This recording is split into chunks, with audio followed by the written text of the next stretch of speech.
Сегодня мы приехали в Республику Татарстан, Туркумский район, районную больницу, где сегодня с помощью ОНА и Института Амалипала университета передали медицинскую технику для детского реанимационного отделения.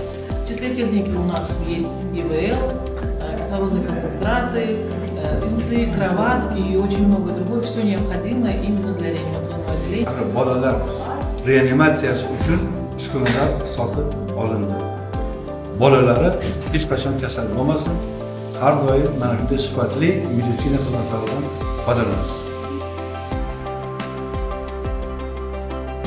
Türk halkı nomidan ve o'zim nomidan minnatdorchilik bildiradi.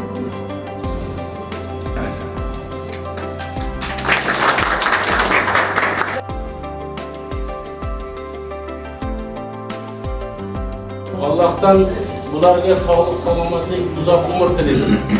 Sizni varisangizga mana yordam berish baxtiga muyassar bo'ldik. O'ylaymanki, bu hammasi yaxshilikka, xayrlikka, faqat yaxshilikka xizmat qiladi.